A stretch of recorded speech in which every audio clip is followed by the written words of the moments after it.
रात के 12 बजे शकुंतला मिश्रा का परिवार उनके इंतजार में बैठा हुआ था। पापा ये कैसी ड्यूटी करती है मम्मी, ये कोई बात हुई क्या? रात के 12 बजे तक चौकी में कौन रहता है? इसी प्रोफेशन की बीवी लानी थी आपको। अरे बेटा, उस जमाने में काम करने वाली लड़की ही मिलना मुश्किल था। ऊपर से सरकारी नौकरी वाली लड़की जिसे मिल गई उसे तो समझ लो भगवान मिल गया। फिर मैं कुछ कमाता भी नहीं था, फिर भी मेरे ससुर जी ने हमारे परिवार का बैकग्राउंड देखकर अपनी बेटी यानी कि तेरी माँ का हाथ मुझे देने के लिए हाँ कह दी। मेरे लिए तो यही बड़ी बात थी। अरे तो बाद में तो आपने बिजनेस चालू कर लिया था, तो मम्मी काम छोड़ सकती थी ना पापा। आज के जमाने की लड़की होकर तुम ये कैसे बात कर रही हो बेटा? मैंने तुम्हारी माँ को कभी भी किसी चीज के लिए नहीं रोका। और जब हमारी शादी हुई थी तब वो हवलदार नहीं थी, तब वो बस पुलिस स्टेशन में पेपर यहाँ से वहां करती थी। हवलदार बनने के लिए बहुत मेहनत की उन्होंने। ऐसे में मैं उन्हें नौकरी छोड़ने के लिए नहीं कह सकता था। तभी दरवाजे से साड़ी पहने शकुंतला मिश्रा अंदर आती है। पर मैंने सोचा था छोड़ दूंगी नौकरी, जब मेरे दोनों बच्चों में से किसी एक को सरकारी नौकरी लग जाएगी। यहाँ तो रिटायरमेंट होने की उम्र आ गई मेरी, पर तुम दोनों में से किसी की भी सरकारी नौकरी नहीं लगी। 2 लाख रुपए महीने कमाता हूँ मैं मम्मी, कम है क्या? कौन सी सरकारी नौकरी में महीने के 2 लाख रुपए मिलते हैं? तुम भी ना। और मैं ऑफिस से 6 बजे फ्री हो जाता हूँ, तुम आ रही हो 12 बजे, देख लो फर्क। बहुत जोर की भूख लग रही है मम्मी, 9 बजे से तुम्हारा इंतजार कर रहे हैं हम तीनों, जल्दी से कुछ खिला दो ना। रात के 12 बजे घर लौटी शकुंतला फौरन रसोई में जाती है। कढ़ाई चढ़ाकर सभी के लिए पूरियां बनाना शुरू करती है। परिवार में कोई तो होना चाहिए जो नौकरी ना कर रहा हो। पूरा घर अगर नौकरी करेगा तो रसोई कौन संभालेगा? ऐसी बहू तो लाऊंगी नहीं मैं जो नौकरी करती हो।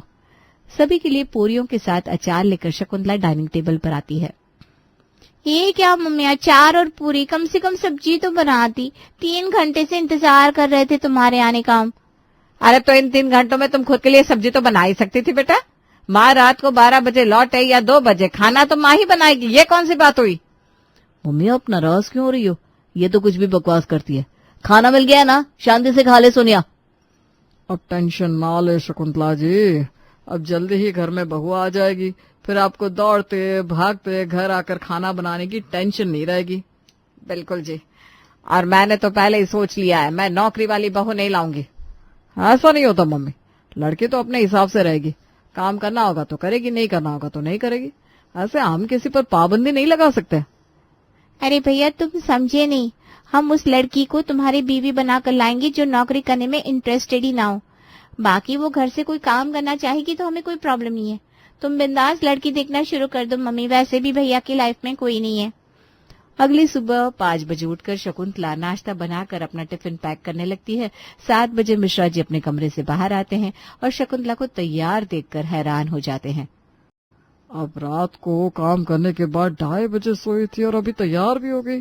चौकी तो 10 बजे जानी होती है ना आपको? जानी होती है नहीं मिश्रा जी, जानी होती थी। चौकी के थानेदार का ट्रांसफर हो रहा है, 1 महीने में कोई नई लेडीज इंस्पेक्टर आने वाली है, तो अभी काम ज्यादा है इस महीने। बताइए, आप तो निकल रही है। मैंने सोचा था पंडित जी को घर पर बुला लूंगा। अच्छा कोई बात नहीं, आप थाने पहुंचिए, मैं पंडित जी के साथ वहीं आता हूँ। मिश्रा जी के साथ पंडित जी 10-12 लड़कियों की कुंडली और बायोडेटा लेकर चौकी पहुंचते हैं। पुलिस इंस्पेक्टर, ये कैसे लड़कियों की कुंडली लेकर आया पंडित जी आप? कोई प्लेन उड़ा रही है, कोई थाने में काम कर रही है। काम करने वाली लड़की नहीं चाहिए मुझे, और पुलिस इंस्पेक्टर तो कतई नहीं। मुझे सिंपल घरेलू लड़की चाहिए। अच्छा अच्छा शकुंतला जी आप फिक्र मत करिए, ऐसी भी कई लड़कियों की कुंडली आई है मेरे पास, मैं लेकर आता हूँ। इसी तरह दिन बीत रहे थे। मिश्रा जी और शकुंतला अपने हिसाब से दीपक के लिए लड़कियां छांट रहे थे, पर कहते हैं ना, जो आपके लिए बना होता है वो आप तक पहुंच ही जाता है। सड़क के किनारे अपने बाइक पर बैठा दीपक फोन पर बात कर रहा था, तभी बाइक से 2 चोर तेजी से आकर उसके कान से उसका फोन छीनकर भाग जाते हैं। चोर चोर! ये क्या चोर चोर चिल्ला रहे हो? इतनी अच्छी बॉडी है, हाथ में बाइक है, स्टार्ट करो। खुले बालों में खूबसूरत सी दिखने वाली एक लड़की अचानक ही दीपक को ऐसा कहकर उसके बाइक के पीछे बैठ जाती है। दीपक भी चोरों के पीछे बाइक भगाना शुरू कर देता है। ओहो, ये बाइक क्यों खरीदी? एक बैलगाड़ी खरीद लेते। स्पीड बढ़ाओ, हमें उन्हें ओवरटेक करना होगा। बस फिर क्या था, जैसे ही दीपक बाइक की स्पीड तेज करता है, अपने एक हाथ से ज्योति बाइक पर बैठे चोर का गला पकड़कर उसे नीचे उतार देती है। इंस्पेक्टर ज्योति के होते हुए शहर में चोरी तो होगी नहीं। गलत फंस गए बाबू भैया, चलिए अब थाने। ज्योति की इस बेबाकी को देखकर दीपक अपना दिल हार बैठता है और शकुंतला जी की देखी हुई सारी लड़कियां साइड लाइन हो जाती है। तुझे पसंद भी आई तो पुलिस वाली। अरे बेटा, सास हवलदार, बहू थानेदार, अच्छा लगता है क्या? अरे मम्मी अंदर से बहुत सॉफ्ट है वो। मैं उससे बात करता हूँ ना, मुझे पता है, टेंशन की कोई बात नहीं है। जो जानना था जान लिया है मैंने, तुम्हें बस रिश्ता लेकर जाना है। इस घर में तुम्हारी बहू बनकर आएगी तो ज्योति विश्वास ही, वरना मैं कुमारा ही ठीक हूँ। तुझे ज्योति विश्वास पसंद आई है? हे भगवान, वो ट्रांसफर होकर मेरी ही चौकी की थानेदार बनकर आई है। शकुंतला तो घबरा जाती है, पर दीपक को ज्योति पसंद आ चुकी थी और ज्योति को दीपक। मिश्रा जी जैसे ही ये रिश्ता ज्योति के परिवार के पास लेकर जाते हैं, वो भी इस रिश्ते के लिए राजी हो जाते हैं और ज्योति के साथ दीपक का रिश्ता पक्का हो जाता है शादी के दिन। ये बार बार मेरे सर पर दुपट्टा क्यों रख रही हो तुम शकुंतला? ये थाना नहीं है बहू। मेरा मतलब है मम्मी जी, इस आउटफिट के साथ लाल रंग का दुपट्टा नहीं जाएगा। वो पंडित जी बुला रहे हैं मम्मी, फेरों का वक्त हो गया है, चलिए। पंडित जी मंत्र पढ़ना शुरू करते हैं। अपनी आदत से मजबूर ज्योति तन कर फेरों के लिए बैठ जाती है। अपनी बहू को गौर से देखते हुए शकुंतला कहती है, बेटा मंडप में भी तुम इतनी अकड़ के साथ बैठी हो, फिर तो शादी के बाद थाने में हर रोज FIR होगी। सासू माँ जब कानून की देवी घर में आए तो गुनाह डर से खुद घर छोड़ देता है। और हाँ, FIR नहीं, प्यार की रिपोर्ट लिखवाऊंगी रोज मेरे ससुराल वालों के नाम। पंडित जी जल्दी फेरे शुरू करवाइए, कहीं ये दोनों मंडप को खुली जेल में ना बदल दे। फेरे खत्म होने के बाद ज्योति को लेकर दीपक अपने घर लौट आता है। अगली सुबह 5 बजे ही शकुंतला अपनी बहू के कमरे का दरवाजा खटखटाने लगती है। अरे बहू जल्दी उठकर बाहर आ जा, 7 बजे तक सारी रस्में पूरी करनी है, क्योंकि 8 बजे मुझे चौकी पहुंचना है। अरे यार, ये मम्मी जी 5 बजे दरवाजे पर क्यों आवाज लगा रही है? मुझे तो पुलिस स्टेशन 10 बजे जाना है। पर मैडम साहिबा, आपने शायद पुलिस चौकी के नियमों को सख्त कर दिया है और सभी स्टाफ को 8 बजे ही पहुंचने के लिए बोला है, तो मम्मी को तो 8 बजे निकलना पड़ेगा ना, तो सारे नियम उसके पहले पूरे करने होंगे। भाई ये तो फंसने वाली बात हो गई। ना चाहते हुए भी ज्योति तैयार होकर कमरे से बाहर आती है। जल्दी से रसोई में जाकर कुछ बना ले बहू, पहली रसोई है तेरी। और हाँ, आपसे याद रहे, हर रोज 5 बजे तक उठ जाना, क्योंकि मैं अगर थाने 8 बजे तक नहीं पहुंची तो मेरी मैडम मेरी क्लास लगा देगी। पुलिस स्टेशन का बदला मुझसे ऐसे निकालेंगी सासू माँ? अपने काम के साथ चोरी नहीं कर सकती मैं। भले आप अब मेरी सास हो चुकी है, पर नियम सभी के लिए नियम है। 8 बजे मतलब 8 बजे। अरे वही तो कह रही हूँ मैं, 5 बजे मतलब 5 बजे। ज्योति को अपनी सास की बात मानकर रसोई में जाना पड़ता है। जल्दी से खीर बना देती हूँ, फिर सोने चली जाऊंगी। क्या कहा बहू? खीर बना देती हूँ? ऐसे कैसे बहू, पहली रसोई है, कम से कम इतना खाना तो बना के सभी का नाश्ता हो जाए। अपनी बहू से रस्में करवाकर शकुंतला थाने पहुंचती है और फिर ठीक 10 बजे बहू रानी साहिबा यानी कि पुलिस चौकी की इंस्पेक्टर मैडम ज्योति मिश्रा चौकी पहुंचती है। मैडम को सैल्यूट करना भूल गए क्या आप सब? सॉरी मैडम, जय हिंद मैडम। आप तो दरवाजे पर ही सैल्यूट कर चुके थे रानी साहब, ये किसी और के लिए था। नमस्ते मैडम, वो मैं फाइलें ठीक कर रही थी तो आप पर नजर नहीं पड़ी। मम्मी जी, मेरी नींद खराब की है आपने, मैं आपको छोड़ूंगी नहीं। वैसे ये आपकी एंट्री 8:10 की क्यों है शकुंतला जी? आपके घर में शादी थी, उसे लेकर आपने पहले ही 4 दिन की छुट्टी ले रखी थी, फिर भी आज देरी हो गई। अरे बहू तुझे तो। शकुंतला जी, घर नहीं है ये, पुलिस चौकी है। खुद की शादी में मैंने 2 दिन की छुट्टी ली और आपने अपने बेटे की शादी के लिए 4 दिन की छुट्टी ले ली। सिर्फ छुट्टी ही लेती रहेगी तो काम कब करेंगी? चलिए काम पर लगिए। शाम के 6 बजे ज्योति जैसे ही पुलिस चौकी से बाहर निकलती है, उसके फोन पर उसकी सास का फोन आता है। घर पहुंचकर रात का खाना तैयार रखना बहू। वो क्या है ना, मुझे तो जरा देरी हो जाएगी क्योंकि मेरी मैडम ने मुझे 4 दिन का काम दे दिया है। मेरा बस चले तो सांप के सामने डाल दूं उसे, पर नहीं कर सकती ना ऐसा। अभी घर जाती ही खाना बनाऊंगी मैं मम्मी जी। जैसे थाने की मालकिन तुम हो, वैसे मिश्रा निवास की मालकिन मैं हूँ ज्योति बहू। दांत पीसकर ज्योति अपने ससुराल जाती है और रात के खाने की तैयारियों में लग जाती है। 1 घंटे बाद शकुंतला और बाकी सब भी घर पहुंचते हैं। सभी के लिए ज्योति खाना टेबल पर लगाती है। दोपहर में मुश्किल से 10 मिनट खाने का ब्रेक देती है हमारी मैडम। उस 10 मिनट में बाहर जाकर खाना ऑर्डर करके खाना। 1 रोटी से ऊपर कोई खा ही नहीं सकता। इसीलिए मैं कहती थी बेटा कि ऐसी बहू लेकर आऊंगी जो घर पर रहे, कम से कम गर्मा गर्म टिफिन तो पहुंचा देती मुझे। अरे मम्मी, टिफिन तो ज्योति भी दे सकती है। मैं कैसे दे सकती हूँ दीपक, मैं तो खुद ड्यूटी पर रहती हूँ। अब वो तो तुम्हारी प्रॉब्लम है ना बहू, मैं तो कह देती हूँ दीपक मुझे दोपहर में गर्मा गर्म टिफिन अपने बहू के हाथ की बनी चाहिए। अब वो तो मुझे कैसे दिलवाएगा वो तेरी जिम्मेदारी है। बुरे फंसे भैया। हवलदार सास और थानेदार बहू में जंग छिड़ चुकी थी, जिसमें पीसने वाला था दीपक। पूरी रात दीपक ज्योति को इस बात के लिए मनाता रहता है। मम्मी की चॉइस के अगेंस्ट जाकर शादी की है मैंने ज्योति, अब उनकी इतनी जिद भी नहीं मानूंगा तो अच्छा नहीं लगता ना, प्लीज कुछ दिमाग चलाओ ना। और अपनी सास को खाना खिलाने के लिए अगली सुबह ज्योति अपने साथ चाकू, छुरी और बर्तन लेकर पुलिस स्टेशन पहुंच जाती है। 12 बजने को आ गए दीपक, सारा कॉम्प्रोमाइज मैं ही करूं क्या? मैंने तुम्हें बोला था ना, कुकर, कढ़ाई, एक छोटा सिलेंडर और स्टोव जल्दी से लेकर आओ, तब तो दोपहर का खाना बनेगा सासू माँ के लिए। अपनी बीवी के कहने पर अपना ऑफिस से ब्रेक लेकर दीपक फटाक से रसोई का सामान लेकर पुलिस चौकी पहुंचता है। मैडम, वो आपके घर से जो सामान आया है उसे वहाँ सेटअप कर दूं? जेल तो खाली है आजकल मैडम, जेल में ही बना दीजिए रसोई। ठीक है राणे, जेल के अंदर ही मेरे लिए रसोई सेटअप कर दो।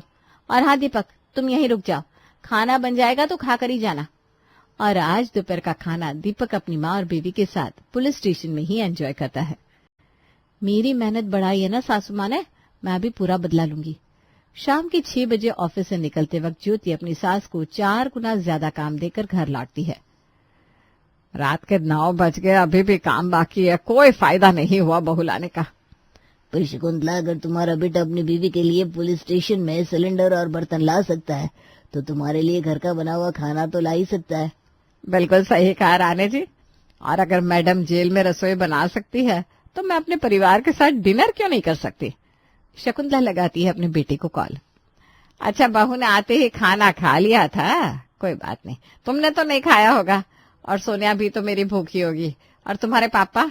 मैं क्या कह रही थी बेटा, आज रात को मुझे आने में देर हो जाएगी, एक काम करो तुम तीनों यहीं पुलिस स्टेशन आ जाओ, हम चारों यहीं बैठकर खा लेंगे, फिर मैं तुम चारों के साथ ही घर निकल जाऊंगी।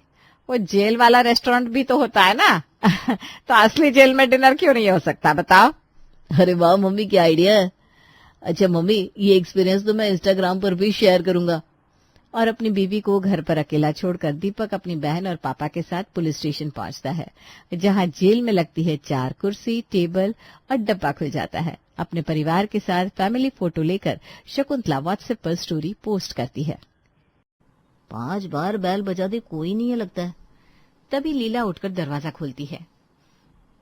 वो क्या है ना बेटा, बेल खराब हो गई है हमारी, इसलिए पता नहीं चलता, पर तू जो खुद में खुसफुसा रहा था ना, हल्की आवाज आ रही थी, इसलिए मैं समझ गई दरवाजे पर कोई खड़ा है। आपने तो रोनी को दरवाजे पर ही खड़ा हुआ रख दिया मम्मी जी, देख नहीं रही उसके हाथों में कितने सारे कपड़े हैं। अरे रोनी, तुम फिर से अपने कपड़े ले आए? आज तो छत पर तुम कपड़े सुखा नहीं पाओगे। वो क्या है ना, आज मैंने भी अपने सारे पुराने कपड़े धो दिए हैं तो पूरी छत भरी हुई है, तो तुम्हारे कपड़े कहाँ सूख पाएंगे। अच्छा अच्छा, कोई बात नहीं आंटी, मैंने तो सोचा था जब तक छत पर कपड़े सूखते तब तक मैं आपके घुटनों में कोरिया से मंगाया हुआ जॉइंट रिलीफ ऑयल लगा देता। पैरालाइज भी हो जाते ना जो लोग, उनके पैर के दर्द को भी ये ऑयल गायब कर देती है। पैरालाइज हो जाएंगे तो उन्हें दर्द महसूस कैसे होगा? वही तो बात है बहू, सोच उनके पैरों का भी दर्द गायब हो जाता है। तो आराम से छत पर जा बेटा, सभी कपड़ों को साइड करके ऊपर अपने कपड़े डाल देना, जा। मुस्कुराता हुआ रोनी छत पर जाता है और देखता है कि तार तो खाली पड़े हैं। ज्योति भाभी भी कम नहीं है, पर मेरे सामने किसकी शान पट्टी चली है जो उनकी चलती। छत पर धूप भी अच्छी आ रही है, मम्मी को फोन करता हूँ, पापा मम्मी भी यहीं आ जाएंगे धूप सेकने, आज ठंड भी बहुत हो रही है। रोनी के फोन लगाने भर की देर थी कि पूरा परिवार अपने अपने काम की चीजें लेकर लीलावती देवी के घर पहुंच जाता है। अरे वाह रिधिमा बहू, मटर लेकर आई है तू, लगता है आज रात को मटर के पराठे बनने वाले। अगर मेरे छत पर मटर छिले गए और मुझे मटर ना मिले तो ये बड़े नाराज हो जाएंगे। एक काम करना ज्योति बहू, आज रात को कुछ मत बनाना, रिधिमा बहू 10-12 मटर के पराठे रात में भिजवा देगी। जी मम्मी जी, आप बेफिक्र रहिए, एक्स्ट्रा काम मैं वैसे भी नहीं करती। वैसे वो कोरिया वाला तेल नहीं दिख रहा है रोनी? उसे छत पर रख कर आया हूँ मैं भाभी, जब तक उसे 15-20 मिनट धूप नहीं लग जाए उसकी ताकत वापस नहीं आती ना। अरे नयन की मम्मी, आप अभी तक यहीं है? छत से होकर आया मैं, काफी अच्छी कड़ी धूप है। ये सूरज की किरणों की तुलना ये हीटर वीटर कुछ नहीं कर सकते। मनीषा आराम से अपने पैरों को सीधा कर धूप का मजा लेने बैठ जाती है और मुरारी इधर उधर ताकना झांकना शुरू कर देते हैं। एक तो दिन भर हमें धूप मिलती नहीं, लीला भाभी के घर आते हैं तो थोड़ी देर धूप मिलती है, उसमें भी आपको यहाँ वहां ताका झाकी करनी है। दिन भर तो यही करते हैं ना, आप बैठ भी जाइए। अब तुम्हारे कारण तो आज तक कुछ नहीं कर पाया मैं। हर चीज में तुम्हारा मुंह खुल जाता है। बिजली का खंभा लीला भाभी के घर के पीछे ही है ना, अब देखना तो पड़ेगा कि बिजली चोरी कर रही है भाभी की नहीं। अगर खंभे से बिजली की तार जुड़ी हुई होगी तो हम अपना हीटर यहीं चार्ज कर लेंगे, बिजली क्यों लगाए भाई। इसके घर में चार्जिंग पर कुछ लगाना मतलब 10 बातें सुनना। मैं तो और नहीं सुन पाऊंगी बाबा। देखते नहीं, देखा नहीं कैसे हमें देखती भाभी की भौहें टेढ़ी हो जाती है। घुटनों का दर्द नहीं होता ना, और इतनी सर्दी नहीं पड़ रही होती तो मैं लीला भाभी का मुंह भी नहीं देखती। भूली नहीं हूं मैं कैसे छोटी छोटी बातों पर खून खराबे पर उतर आती थी भाभी। भाभी तो अभी भी खून खराबे पर उतरने को तैयार हो रही है। वो तो हम खून का घूंट पी जाते हैं मजबूरन। अरे मम्मी जी, भावनाओं में नहीं बहते, जरूरत पड़ने पर गधे को भी बाप बनाना पड़ता है। एक काम कर चीकू, तू जाकर हमारे घर से हीटर ले आ, उसे नीचे हॉल में चार्जर पर लगाकर तू हीटर के सामने बैठकर ही पढ़ लेना, ठीक है बेटा। चीकू अपने घर जाकर हीटर लेकर आता है और उसे चार्जिंग पर लगाकर हॉल में पढ़ने लगता है। खुद तो आती है मनीषा, पूरे खानदान को लेकर आ जाती है, मानना पड़ेगा। बड़े तो बड़े ठहरे, छोटे बच्चों को भी सारी चालबाजी सिखा रखी है उसने। चीकू ये सुनकर सीधा अपने पापा को फोन मिलाता है। हमारे घर धूप नहीं आती ना बेटा, इसीलिए लीला आंटी की 4 बातें सुननी पड़ती है। आधे घंटे में चार्ज हो जाता है हीटर। जैसे ही हीटर चार्ज हो जाए तो वापस घर पर आ जा, बाकियों को वही रहने दे। इस तरह कपड़े सुखाकर, धूप सेक कर और मटर छिलकर रिद्धिमा के घर वाले धूप ढलते ही वापस अपने घर लौट आते हैं। मैं फटाफट मटर का मसाला बना लेती हूँ मम्मी जी, और एक तरफ चाय चढ़ा दूंगी। हाँ बहू, चाय बना ले, बड़ी ठंड से पड़ रही है, ऊपर से टाइल्स वाले जमीन पर कुछ ज्यादा ही ठंड लगती है। पहले के जमाने में सही था, लाल आंगन वाले घरों में ऐसी ठंड ना लगती थी। हमारे तो सिर्फ जमीनों पर टाइल्स लगी है मम्मी। लीला आंटी के पास इतने पैसे हैं कि वो दीवारों पर भी टाइल्स लगा ले, पर सोच ऐसी नीची कि क्या कहे। हमारे यहाँ कोई भी आए हम उसे सूखे मुंह नहीं भेजते। और एक लीला आंटी सामने बैठ के कॉफी पी रही थी, पकौड़े खा रही थी, और हमसे झूठे मुंह तक ना पूछा। अरे रहने दो ना रोनी, कौन सा हमें जिंदगी भर लीला आंटी से रिश्ता निभाना है। कुछ दिन की ठंड है यहाँ, ठंड गई और वहां उनको बाय बाय कर देंगे। रिद्धिमा अपनी बात पूरी करती कि उसकी बात को आगे कंटिन्यू दरवाजे पर खड़ी लीला कर देती है। बाय बाय नहीं बहू, हाय हाय बोल। आप सबने मुझे याद किया और मैं आ गई। वो क्या है ना, इस टाइम पर मेरी बहू तो सोने चली जाती है, फिर उठकर सीधा जिम चली जाएगी, फिर आएगी रात को 8 बजे। 4 घंटे अकेले बैठे बैठे करती क्या मैं, बस इसलिए यहाँ चली आई। सभी की चाय बना रही हो बहू तो मेरे लिए भी 1 कप कॉफी बना देना, और साथ में ज्यादा भारी नाश्ता मत बनाना, सैंडविच हो तो बस चल जाएगा। घर तो काफी गर्म हो गया है दादू, मैं हॉल का हीटर बंद कर देता हूँ। अरे क्यों बेटा, बावला हो गया है क्या? मेरे घर पर हीटर चालू करके बैठा रहता है और मेरा यहाँ आते ही हीटर बंद करने की बात कर रहा है। भूल गया क्या, तेरा हीटर मेरे घर पर चार्ज होता है। अरे भाभी जी, आप भी क्या बच्चे से जुबान लड़ा रही हैं। जा तो चिकू, तू कमरे में जा और हीटर बंद नहीं करना। आंटी से सॉरी बोलो बेटा। Sorry aunty. ये थी लीला, जिसके नखरे उसकी बहू से ज्यादा उसके पड़ोसी उठाते थे, और उठाना भी पड़ता था क्योंकि उनकी घर पर धूप जो अच्छी आती थी। पर कहते ना, दिन पलटते देर नहीं लगती, 2 दिन बीतते नहीं कि मौसम करवट बदल लेती है। आज तो गर्म कपड़े बिल्कुल नहीं सुहा रहे मम्मी। वही तो बात है, अब ठंड में वो बात नहीं रह गई। पहले जब ठंड पड़ती थी तो 6 महीने से पहले जाती नहीं थी, और अब देखो परसों तक तो लग रहा था मार्च तक ठंड रहेगी, फिर बीते शाम से मौसम फट से पलट गई। अब तो ठंड गई अपने घर, कपड़े हटाना शुरू कर दो भाई। सही कह रहे पापा जी आप। और किचन में तो इतनी गर्मी लग रही है कि पतला सा शॉल भी बर्दाश्त नहीं हो रहा है मुझे। अच्छा ही हुआ ठंड गई। इस सर्दी के पीछे ना बड़ी मगजमारी हुई थी, खास करके इस हीटर के पीछे। इसके रिपेयर में इतने पैसे लग गए जितने में एक नया कूलर आ जाता। सबसे पहले तो पापा जी इस हीटर को बेचकर हटाइए आप। जाती हुई जनवरी के साथ मौसम ने करवट ले ली थी। सभी के घरों में ठंड के कपड़े वापस से पैक होने शुरू होने लगे थे। अरे भाभी, 1-2 फुल स्लीव्स के टी-शर्ट शर्ट तो छोड़ दो। ना ना, फिर कुछ दिनों बाद तुम इन टी शर्ट को निकाल कर अलग कर दोगे, फिर वापस दोगे मुझे। बिस्तर के नीचे वाले ड्रॉर में इन्हें डालना पड़ेगा। इसे उठाने में ना बड़ी मेहनत लगती है। सारे कपड़ों को एक ही बार में पैक कर दूंगी मैं। और जो थर्मल पर्दे नहीं लेकर आए थे, उसकी कोई जरूरत नहीं है। अगले साल तक तो कुछ नया आ जाएगा मार्केट में, उन्हें भी जाकर बर्तनों से एक्सचेंज करके आ जा।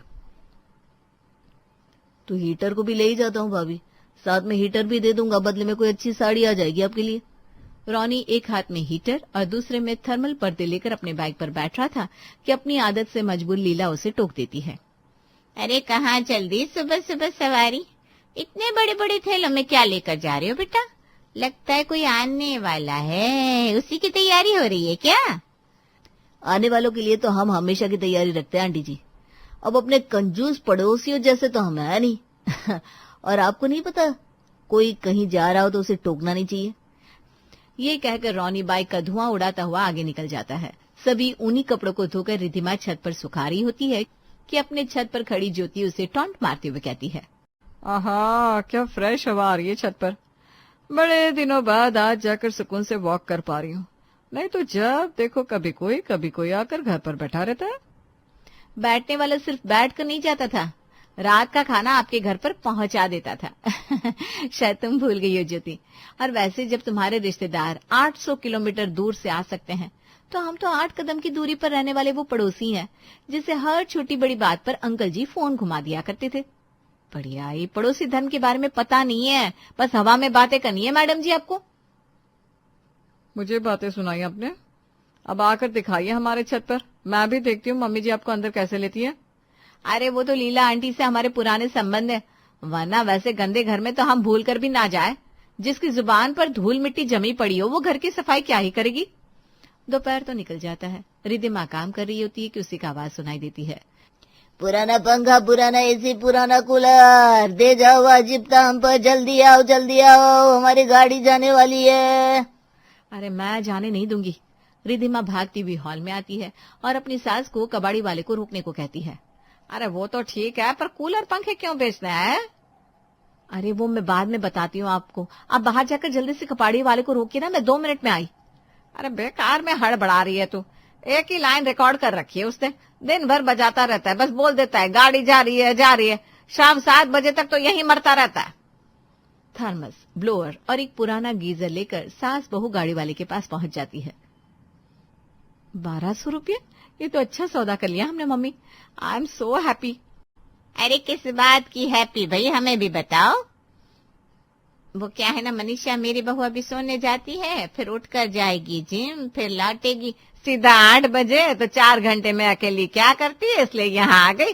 अब ये रोज रोज बताने की जरूरत नहीं है भाभी। अरे नहीं, वो तेरी याददाश्त कमजोर है ना। पिछली बार 250 रुपए लेकर 200 ही वापस किए थे तूने। अब जिसे 50 रुपए का भी याद ना रहता हो, उसे मेरे पिछले दिन की कही बात क्या ही याद रहेगी। इसके पहले 1500 लिए थे आपने मेरी बहू से, वो तो अभी तक वापस नहीं किए, और मेरे 50 रुपए का हिसाब गिना रही है। ये तो वही बात हो गई, अपना बकाया बकाया और दूसरों का बकाया रद्दी बताया। ज्यादा चप्पर चप्पर मत कर मनीषा, ये घर पर नहीं है, इसका ये मतलब तो नहीं कि मेरे सर पर चढ़कर नाचेगी। देख रही हूँ मैं सुबह से तेरे बेटे की जबान पर मक्खन लगी पड़ी है, फिसली जा रही है, और अब तो तू भी बोल पड़ी। तुझे भी कुछ कहना बाकी है रिद्धिमा, तो बोल दे, चुप क्यों है? चाय पीने ही आई होंगी आप आंटी जी। मेरा मतलब है कॉफी पीने, पर वो क्या है ना, बहुत काम कर चुकी हूँ सुबह से, तो बड़ी थकावट सी हो रही है, तो मैं कॉफी तो बना नहीं पाऊंगी। आए हुए मेहमान को सूखे मुंह भेजने की परंपरा नहीं है मेरे घर पर। तो बैठ बहू, मैं अभी कॉफी बनाकर लाती हूँ। लीला से तो सभी ने खार खा रखी थी, बस ये सर्दी के आगे ही कोई कुछ कह नहीं पा रहा था। अब तो सर्दी निकल चली थी, तो मुरारी भी पीछे क्यों रहता। कमरे से बाहर आते ही मुरारी शुरू हो जाता है। अब बताइए, कुछ देर पहले ही सभी ने चाय पी है, अब आप फिर कॉफी बनाने जा रही है, इस चक्कर में तो दूध भी खत्म हो जाता है। आप ही बताइए भाभी, लोग ही कितने हमारे घर पर, बेचारे चीकू तक को दूध पीने को नहीं मिल रहा, और यहाँ सारा दूध चाय में खत्म हो रहा है। आप तो ऐसे कह रहे हैं जैसे हम 4 लोगों के लिए ही चाय बनती है यहाँ, ऐसा तो है नहीं। दिन में नहीं तो भी 3 बार लीला भाभी हमारे यहाँ किसी न किसी बहाने से चाय पीने आ जाती है। हाँ, मेरा मतलब है कॉफी पीने। और चाय के तो दूध में हम फिर भी पानी मिला सकते हैं, पर इन्हें तो कोरे दूध की कॉफी चाहिए होती है, वो भी पूरे 1 मग। उसके बाद अपनी बहू और बेटे के लिए भी ये कॉफी थर्मस में घर पर भर कर ले जाती है। तो दूध खत्म नहीं होगा क्या जी? तो एक वक्त के कॉफी के 80 रुपए लिख दूं क्या भाभी? बहुत हिसाब हो रहा है ना, अब मैं भी हिसाब लगाती हूँ और दिखाऊंगी तुम लोगों को। अब मेरे घर पर आकर सबकी जुबान ना मोड़ दी तो मेरा नाम भी लीला नहीं, मुझे कॉफी पिलाएंगे। रिद्धिमा का आज का दिन अपने ससुराल वालों के साथ बड़े मजे में बीत रहा था। पूरा परिवार एक साथ बैठकर आज हंसी ठिठोली कर रहा था और आज उनके साथ रिद्धिमा भी थी, क्योंकि उसे पड़ोसियों के खाने बनाने की टेंशन नहीं थी। फाइनली आज जाके मेरा सर हल्का हुआ है, वरना ये ठंड की ऊनी टोपी पहनकर बाल तो खराब होते ही थे, सर दर्द अलग से हो जाता था। अगली सुबह, अरे रिद्धिमा एसी कम करो यार। कूलर तो पिछले साल आया हमारे घर में, वो भी खराब पड़ा है और तुम एसी को रो रहे हो। एसी कहाँ है हमारे घर पर? नींद में बड़बड़ा रहे हो क्या? अरे तो इतनी सर्दी कैसे लग रही है अचानक से? वापस से सर्दियां शुरू हो गई हैं। कल बस दिखाने भर ही धूप आई थी। क्या? यहाँ नयन रिद्धिमा के कमरे से बाहर आता है। वहाँ चीकू, रोनी और बाकी सब भी एक एक करके सभी कांपते हुए हॉल में आकर जमा हो गए। आपको भी ना भाभी से इतने प्यार नहीं करनी चाहिए थी। अब उनके घर पर धूप सेक में कैसे जाएंगे हम? रितिका की जब से शादी हुई थी तब से रितिका अकेले ही अपने पति के साथ दिल्ली जैसे शहर में रह रही थी। रितिका और उसका पति अनिरुद्ध दोनों ही साथ में काम किया करते थे। ऐसे ही एक दिन जब रितिका ऑफिस से घर आकर खाना बना रही होती है, तभी अनिरुद्ध के पास उसकी माँ विमला का फोन आता है। नमस्ते माँ, कैसी हो? अपनी तबीयत का सही से ख्याल तो रख रही हो ना? वैसे माँ की तबीयत का ख्याल नहीं आता कि एक बार फोन करके पूछ लो, पर जब माँ फोन करती है तब माँ की तबीयत का ख्याल आ जाता है क्या? ऐसा कुछ नहीं है माँ, आप तो जानती हो ना, मैं और रितिका दोनों ही ऑफिस जाते हैं। टाइम ही रात को मिलता है और जब मैं रात को फ़ोन करता हूँ तब आप सो चुकी होती हो। अनिरुद्ध आधे घंटे तक अपनी माँ से बात करता है और तब तक रितिका घर के काम करती है। बात होने के बाद रितिका अनिरुद्ध से कहती है, क्या जरूरत थी मम्मी जी को यहाँ बुलाने की? अगर वो आ गई तो मेरा जीना हराम कर देगी। आप अपनी माँ की हरकतों को जानती हो ना? अरे कौन सा मेरे बुलाने पर माँ आ जाएगी? इतने साल हो गए, एक बार भी नहीं आई। ना ही हमें जाना पड़ता है माँ से मिलने, इसलिए ज़्यादा परेशान होने की ज़रूरत नहीं है। अनिरुद्ध ने अपनी माँ को कई बार बुलाया था, पर विमला आने का नाम ही नहीं लेती। पर इस बार विमला का भी बहुत दिल करता है कि वो शहर जाकर अपने बहू बेटे के साथ कुछ दिन गुजारे। इसीलिए इस बार विमला आने का मन बना लेती है और अचानक से एक दिन स्टेशन पर पहुंचकर अनिरुद्ध को फ़ोन करती है। अनिरुद्ध बेटा, मैं स्टेशन पर हूँ दिल्ली के। तूने बुलाया था ना मुझे? देख, मैं तुझसे और बहू से मिलने के लिए आ गई। अब कुछ दिन तुम्हारे साथ ही रहूंगी, पर पहले तो तू आ जा स्टेशन पर मुझे लेना। क्या माँ, आप स्टेशन पर हो? पर माँ, आपको मुझे बताना तो चाहिए था ना कि आप आ रही हो। मैं ऑफिस में हूँ। अच्छा, आप वहीं वेट करना, कहीं मत जाना, मैं अभी आ रहा हूँ। जैसे ही अनिरुद्ध को पता चलता है कि उसकी माँ स्टेशन पर है, अनिरुद्ध अपना सारा काम छोड़कर ऑफिस की छुट्टी लेता है और अपनी माँ को लेने के लिए स्टेशन पहुँच जाता है। कुछ देर बाद अनिरुद्ध अपनी माँ को स्टेशन से घर ले जाता है। क्योंकि सिर्फ अनिरुद्ध ने ही छुट्टी ली थी, इसलिए घर पर विमला और अनिरुद्ध के अलावा कोई नहीं था। बेटा, बहू कहाँ है? तू अकेला रहता है क्या? तेरे और बहू के बीच सब ठीक तो है ना?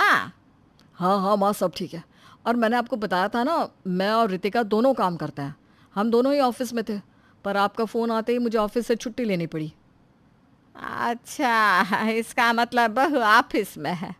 अच्छा, बहू कब तक आएगी? बहू को बोल दे जब तक मैं यहाँ हूँ ऑफिस से छुट्टी ले ले। बस आती होगी थोड़ी देर में।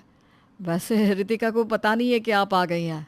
अरे फिर तो अच्छी बात है, मैं बहू को सरप्राइज दे दूंगी। उसे मत बताना कि मैं यहाँ हूँ। वैसे बेटा, घर बहुत सुंदर है। हाँ माँ, पर किराए का है। हर महीने 20,000 किराए जाते हैं, इसीलिए तो रितिका को भी काम करना पड़ता है। क्योंकि विमला पहली बार शहर आई थी, इसलिए उसे यहाँ आकर बहुत अच्छा लग रहा था। कुछ देर विमला अपनी बहू के आने का इंतज़ार करती है।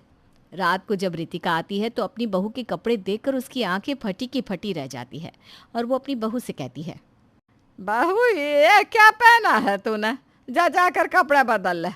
और नालायक कहीं का, बहू को ऐसे कपड़ों में बाहर कैसे जाने देता है?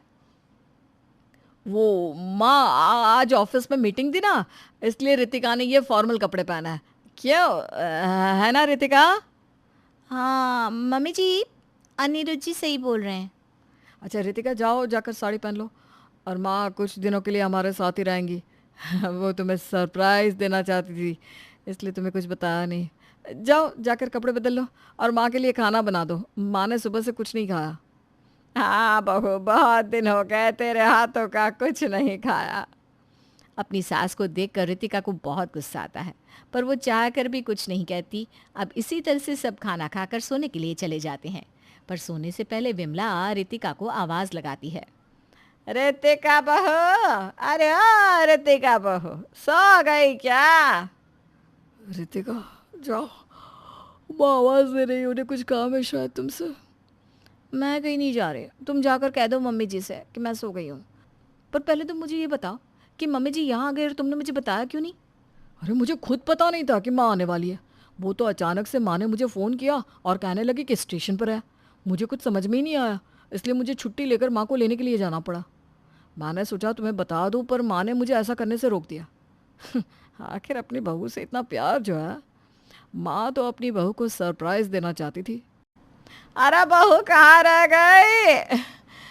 पैरों में बहुत दर्द हो रहा है। लगता है जाना ही पड़ेगा। रितिका पहले ही ऑफिस से आकर बहुत ज़्यादा थकी हुई थी, अब उसे अपनी सास के पास भी जाना पड़ता है। और जब रितिका को पता चलता है कि उसकी सास ने उसे अपने पैर दबाने के लिए बुलाया है, तो रितिका अंदर ही अंदर मुंह बनाने लगती है। क्या माँ जी, अभी आपके पैर दबाने हैं इतनी रात को? इस समय तो सब सो जाते हैं। बहू लगता है तेरे माँ बाप ने कुछ सिखाया नहीं तुझे कि ससुराल में सोने से पहले सास ससुर की सेवा करनी पड़ती है, ताकि बहू के जीवन में हमेशा शांति बनी रहे। अच्छा तो ये बात है। अगर मैंने इस बुढ़िया की सेवा नहीं करी, पैर नहीं दबाया, तो ये मुझे शांति से नहीं जीने देगी। रितिका बेटा, बस कुछ दिन की बात है, झेल ले ये सब। अगर तुझे अपने जीवन में शांति चाहिए तो सास की सेवा तो करनी पड़ेगी। ना चाहती हुई भी रितिका बैठकर अपनी सास के पैर दबाने लगती है और बेचारी रितिका को नींद आने लगती है। पर मजाल है कि विमला सो जाए। देखते देखते रात के 1 बज जाते हैं, पर विमला रितिका को जाने के लिए ही नहीं कहती और बेचारी रितिका पैर दबाते हुए ही अपनी सास के पास सो जाती है। अगली सुबह उठकर रितिका घर के सारे काम करती है और खाना बनाकर ऑफिस चली जाती है। पर शाम को जब रितिका ऑफिस से घर आती है तो विमला रितिका से कहती है, बहू तू तो ऑफिस चली गई मुझे यहाँ अकेला छोड़कर। मेरा तो मन ही नहीं लग रहा था। एक तो मैं यहाँ किसी को जानती नहीं, ऊपर से इस घर में इतने सारे सामान है कि समझ में ही नहीं आ रहा किसका इस्तेमाल कैसे करना है। इतनी भूख लगी थी, पर रसोई घर में भी खाने के लिए कुछ नहीं था। माँ जी, पर मैं आपके लिए खाना बना कर तो गई थी। आपका खाना फ्रिज में रखा था, मैं आपको बताकर तो गई थी। भूल गई क्या आप? अरे बहू तू तो खाना फ्रिज में रख कर चले गए, पर मुझे ठंडा खाने की आदत नहीं है और ना ही मुझे फ्रिज खोलना आता है। अब तो बता, मैं बुढ़िया इस उम्र में ठंडा खाना कैसे खाती? समझ गई माँ, जब तक आप यहाँ हैं तब तक मैं ऑफिस से छुट्टी ही ले लेती हूँ। अब रितिका को अपनी सास की वजह से ऑफिस से कुछ दिनों के लिए छुट्टी लेनी पड़ती है और अपनी सास के साथ घर में समय बिताना पड़ता है, जो कि रितिका को बहुत भारी पड़ रहा था, क्योंकि विमला हर समय रितिका को परेशान किया करती। बहू मेरे लिए दोपहर का खाना बना दे, बहुत भूख लगी है। ठीक है माँ जी, आप कमरे में बैठिए, मैं अभी आपके लिए गर्मा गर्म खाना लेकर आती हूँ। रितिका अपनी सास के लिए खाना लेकर आती है और खाना खाने के बाद विमला आराम से सो जाती है और शाम को उठकर अपनी बहू के साथ बाहर मार्केट जाती है। इसी तरह से कुछ दिन बीत जाते हैं, पर इन कुछ दिनों में एक भी दिन रितिका को शांति नहीं मिलती और रितिका अब अपनी सास के जाने का इंतजार करने लगती है। पर देखते ही देखते 1 से 2 महीने बीत जाते हैं और रितिका की सास जाने का नाम ही नहीं लेती। अनिरुद्ध, मम्मी जी कब गांव जाएंगी? उनको बोलो ना, गांव में गाय है, भैंस है, जमीन है, खेती है, सब कुछ छोड़कर यहाँ आ गई है। देखो, समझने की कोशिश करो, माँ पहली बार यहाँ आई है और मैं उन्हें यहाँ से जाने के लिए कैसे बोल दूँ? कुछ दिन रुकने दो ना माँ को। अनिरुद्ध अपनी माँ को जाने के लिए नहीं कह पाता और रितिका ठान लेती है कि अब वो खुद अपनी सास को जाने के लिए कहेगी। माँ जी, मैं क्या कह रही थी, आपको यहाँ आए तो 3 महीने हो चुके हैं। गांव में सब कुछ ऐसा का ऐसे ही रखा है। ससुर जी भी अकेले कितना संभालेंगे। अब आपको गांव जाना चाहिए। सही कहा बहू, मैं भी गांव जाने की सोच रही थी, पर अब मेरा दिल नहीं करता गांव जाने का। तुम्हारे साथ रहकर बहुत अच्छा लग रहा है। और गांव में तेरे ससुर जी हैं ना, वो सब संभाल लेंगे। मेरा होना ना होना बराबर ही है। तो अब ना मैं 6 महीने और रुक कर जाऊंगी। ये बात सुनकर रितिका के होश उड़ जाते हैं, जिसके बाद वो अपनी नौकरी और अपने सारे सपने भूल जाती है और दिन रात अपनी सास के साथ रहकर उनकी सेवा करती है, क्योंकि उसकी सास तो गांव जाने का नाम ही नहीं लेती।